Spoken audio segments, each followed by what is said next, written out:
है अगर गुरुवर का सानिध्य पाना तो विद्यासागर.गुरु पर जरूर आना। अहिंसा परमो धर्म, आचार्य गुरुवर श्री कुंद कुंद भगवान, आचार्य गुरुवर श्री ज्ञान सागर मुनि महाराज, आचार्य भगवान श्री विद्यासागर जी महामुनि राज की।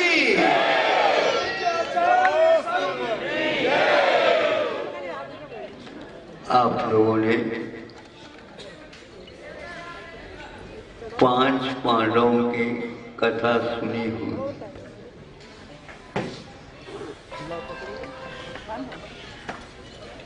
भारत को महाभारत बनाने में जिनका योगदान है,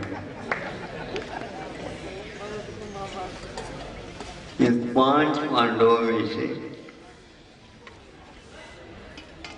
द्वितीय पांडव भीम का आता है।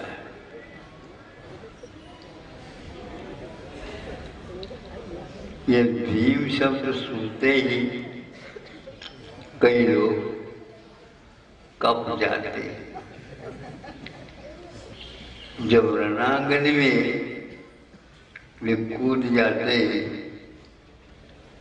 तो उनके पास शस्त्र हो ठीक, नहीं हो ठीक, और वह तात्कालिक शस्त्र बना करके रणांगन में युद्ध लड़ते थे, ऐसा सुनते ही।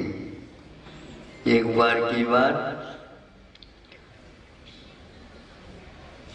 सामने वाले के शस्त्र समाप्त हो गया, गिर गया है, कुछ भी हो गया, इन्होंने भी अपना शस्त्र, अब लड़ो। तो वहीं पर एक बड़ का पेड़ था, उसको उखाड़ लिया उन्होंने। अब क्या करो बता, गदा तो फिर भी छोटा था।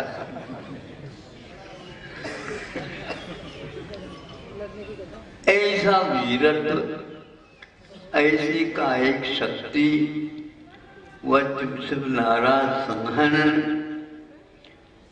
व्यक्तित्व था। उसके सामने कोई योद्धा चुकता ही नहीं था। राक्षस को भी हराने की क्षमता उसके पास विद्यमान थी।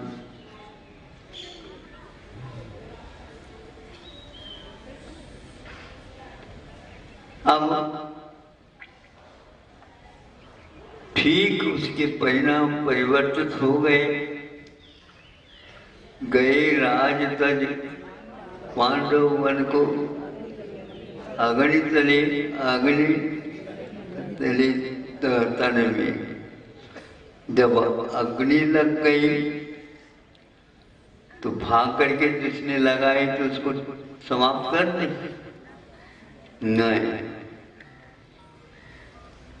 इतनी बड़ी भयंकर अग्नि को भी सहन करने की क्षमता जिनकी काया में विद्यमान थी, किंतु प्रतिकार का वहां पर कोई नामो निशान नहीं, प्रतिकार नहीं।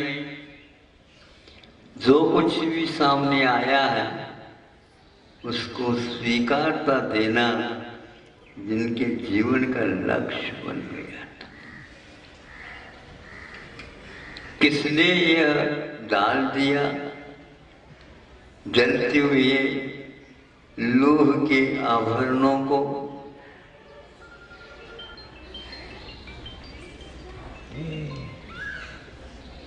लोहे के आभरण हो या सोने के आभरण हो, पहले सोने के आभरण पहनते थे, कभी भी मन में नहीं आए कि हम एक बार लोहे का भी आभरण पहन ले,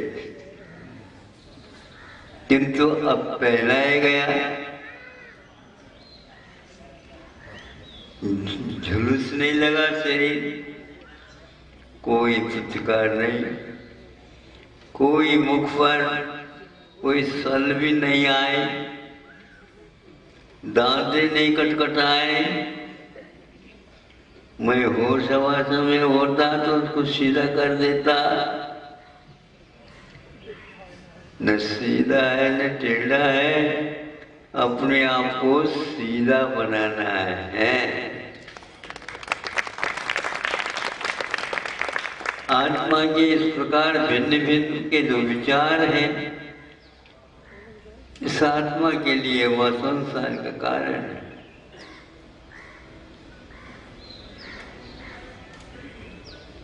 काया तो काया है, अग्नि तो अग्नि है, और लोह के आभरण पहनने से तो अग्नि और उत्तेजित थी और उसको शरीर को भस्मसात देखते देखते कर गया।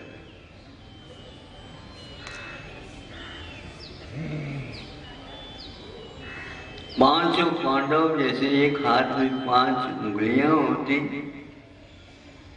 इसी प्रकार वो बैठे थे तब में। प्रतिपक्ष कौरव थे, उन्हीं का सब खेल जैसा लगता था।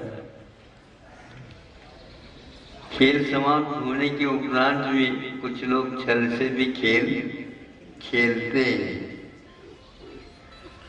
उन्हीं में से ये कौरव शुद्ध होते हैं। पांचों पांडव शांति के साथ बैठे रहे।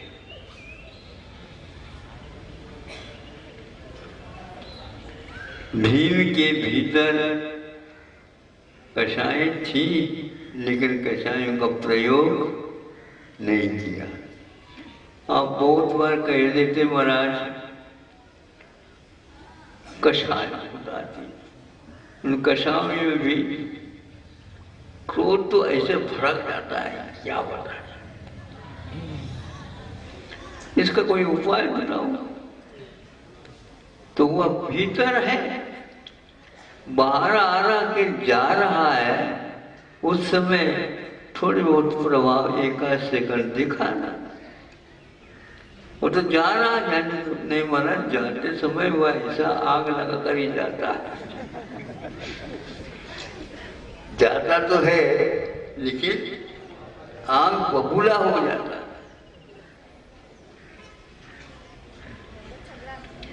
सबके पास ये विस्फोटक सामग्री भरी हुई है। ये विस्फोटक सामग्री सबके पास भरी हुई है।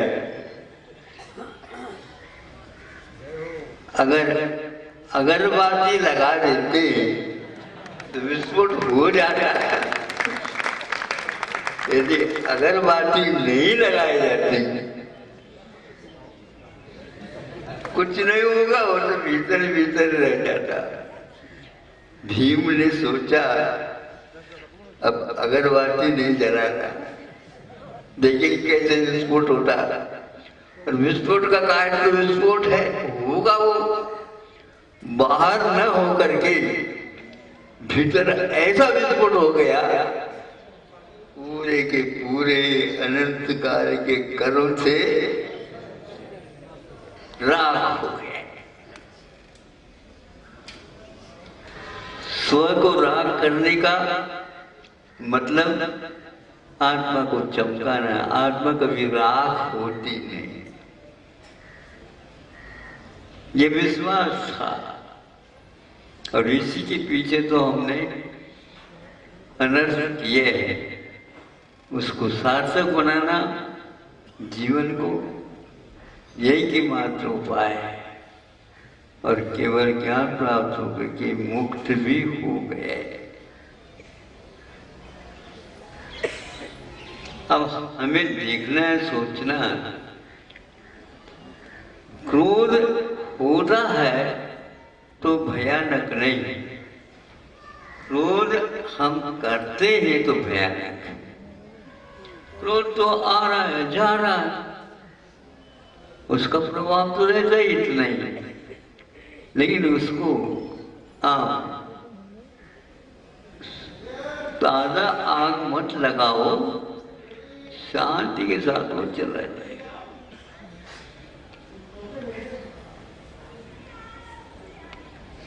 विद्युत प्रवाह जा रहा है, लाइन बिछाई है, हाई टेंशन भी रहता है, उसकी जानकारी थोड़ी बहुत चट चट चट चट आवाज आती है, वहां से आप यदि निकलते हैं तो वह चटचटाहट सुनने में मिलती है, देखने को मिलता है नहीं। कभी कभी देखने को भी मिल जाता है, स्पार्किंग हो जाता है सब, किंतु हाथ लगते ही उसमें तो दूर से रहो तो वो जला ही नहीं। ईंधन के बिना अग्नि का दर्शन नहीं हो सकता। ईंधन में ही अग्नि को दिखाने की क्षमता है, और यदि ईंधन नहीं है तो वह अग्नि जल भी नहीं सकती, बुझ जा रही है। बस मोक्ष मार्ग में ईंधन कुछ शेष नहीं रहा, इसलिए क्रोध आ रहे जा रहे, आ रहे जा रहे, प्रवाह विद्युत में निकल रहा है। यह जीवन पर्यंत करने का संकल्प लिया जाता है, फिर भी कुछ आवश्यक कार्य होते हैं, उसमें इस कषाय का दर्शन होता है, स्व को भी और पर को भी। हाथ नहीं लगाओ, किंतु हाथ लगाए बिना उसको काम में ले आओ। कैसे काम में ले आए महाराज? हाथ भी नहीं लगाए, ऐसे हाथ में पकड़ो जैसे केटली बोलती, केटली क्या बोलती, केटली। अब उसमें गरम दूध भरा हुआ भरा है, अब सब लोगों को परोसना है, ठंडा नहीं होने देना है। अब हाथ में ले लो केटली, सब जगह तो वो केटली तपी हुई उस गरम दूध के कारण, किंतु जहां पर हाथ रखते हैं वो उसमें कुछ लकड़ी का काम किया हुआ रहता है, उसको पकड़ लो, वो गरम नहीं रहते। इसी प्रकार दृष्टि में यदि शांति समता है, सब जगह वह क्रोध भले गरम हो, गरम भी होना चाहिए, क्योंकि दूध तभी पिया जाएगा, सर्दी बहुत है, नहीं समझो? हाँ बिल्कुल। इस प्रकार उस अग्नि के द्वारा भी आप लोग काम लेते हैं, किंतु अग्नि को नहीं पीते हैं, किंतु गरम दूध गरम करके ही पीना अनिवार्य है, नहीं तो वह पचेगा नहीं। इसी प्रकार आप गरम न हुई, वो भी जाए तो भी विस्फोट न हो, इसको याद रखेंगे आप। दिवाली के दिन फटाके प्राय करके फोड़ते ना, तो महावीर भगवान भी फटाके फोड़ दिया, ऐसा फोड़ दिया हमेशा के लिए, बारूद को समाप्त कर दिया। बैठे बैठे आप यदि शांति के साथ है तो सभा कितनी शांत बैठी, सभा ही उसी का नाम तो शांत रहती है हमेशा। बैठी क्या सभायां स्थातुं योग्य है इति सभासदः। संस्कृत में सभासद उसको बोलते तो सब देवता सभा में बैठने की योग्यता रखता है, और समाज को अपने सभा को क्षुब्ध बना दे तो उसको सभासद नहीं कहते। इसी प्रकार आत्मा को परमात्मा बनाने से पूर्व में विस्फोटक सामग्री को भी अपने पास रखते हुए भी वो विस्फोट न हो, स्व और पर के लिए आकुलता पैदा न करे, ऐसी वृत्ति रखने का नाम मोक्ष मार्ग है। मोक्ष मार्ग चाहते हो? हाँ, सोच लिया, पक्का कर लिया, अब किसको पूछना? हाँ? अपने मन को पूछो, तभी ये काम चलेगा। यदि मन कमजोर है, घर वाले कितनी भी अनुमति दे दें बलजोर के साथ, बेटा मैं तुम्हारे लिए आशीर्वाद दे देती हूँ, जाओ, किंतु बेटा उसको समझ में नहीं आता। यह मोक्ष मार्ग, मोह मार्ग के ऊपर एक प्रहार है। उसका जो तेज है, उसकी जो भ्रामक वृत्ति है, भ्रम में डालने की, उसको समाप्त करने का हम लोगों के पास भी बारूद है। और दूध का और गर्म वस्तुओं का सेवन करते हुए भी हम बाहर थोड़े बहुत लगा दो, कोई मान लो गर्म चीज तो चटका लगता है, सुन रहे हो? हाँ, किंतु गरम गरम आप अन्न पान लेते हैं तो वह जुआ के ऊपर रख लेते हो, जिसमें लेकिन जुआ अभ्यस्त हो गई, खाते खाते गरम, खाते खाते जलता नहीं, किंतु और बोलते हैं भैया थोड़े से गरम और गरम होता तो अच्छा। तनक से बोलते हैं बुंदेल करने में, तनक सो थोड़े से गरम गरम कड़ी निकाल दो। इसी प्रकार ये अभ्यस्त होने का हम उदाहरण देख सकते। उसको चटका नहीं लगता, लगता है, किंतु वह अभ्यस्त होने के बाद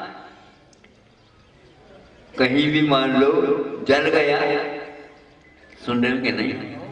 जल गया तो उसी समय बच्चों को भी कह देते हैं, स्वयं के लिए भी मुंह में डाल दे, मुंह में डाल दे। उंगली को मुंह में डालते ही जलना बंद हो जाता है। इतनी क्षमता है उस जिह्वा में। गाय भी अपने बछड़े के ऊपर बार बार जिह्वा फेरती है तो उसका शरीर चमकने लग जाता है, जो कोई भी विकृतियां चर्मगत सब दूर हो जाते हैं। ऐसे बीच बीच में क्षमा धारण करके स्व के ऊपर भी और पर के ऊपर भी क्षमा करो तो अपने आप विस्फोट रुक जाता है और अपना काम हो जाता है। आप लोग दूर दूर से आए हैं, ये बात अलग है, नए नए आते रहते हैं।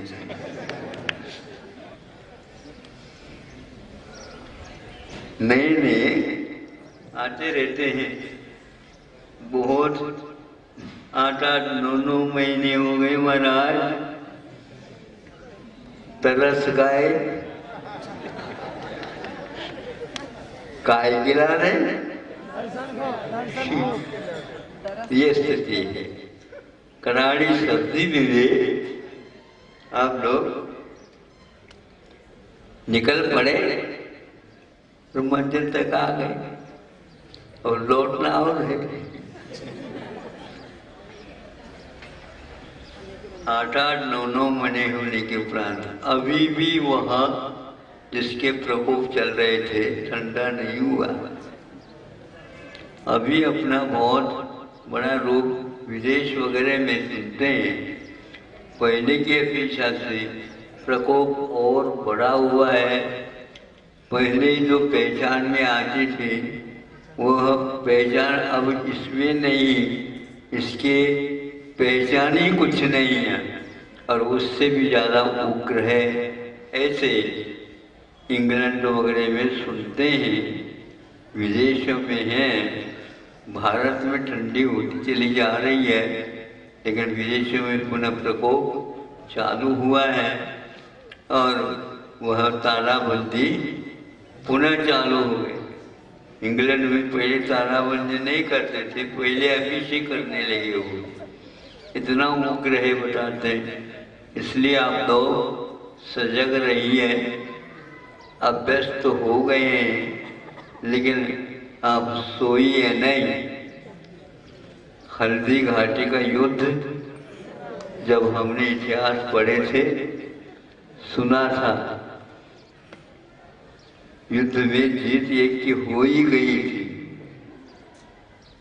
एक रात और निकालना बाहर, सुबह सुबह ऐलान करना, किंतु रात में नशा में रक्त हो करके विजयी पक्ष अपने रामपुर में अपने टेंट में काम कर रहा, तो उसी समय जो हारा हुआ था बहुत कम सेना थी, उन्होंने ऐसे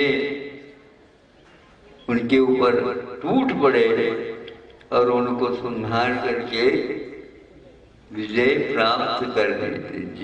जीत किसकी हो गई? 2 की हो गई, एक शूरवीर की और एक शूरवीर नशा में आ जाता तो वह सुबह सुबह तक हार जाता। इसलिए कोई भी संकट आता है उसमें हारना नहीं, लेकिन अभिमान भी नहीं करना, असावधानी नहीं करना, यह आवश्यक है। इतना ही बार बार कहा जा रहा है, सुनने में आ रहा है, पढ़ने में आ रहा है। वह हवा यूरोप का हवा इस एशिया की ओर भी चल सकती है, इसलिए आप लोग अभ्यस्त हैं, उसको और जारी रखो, अपने आप ही समय पर ज्ञान हो जाएगा। अहिंसा परमो धर्म की। आचार्य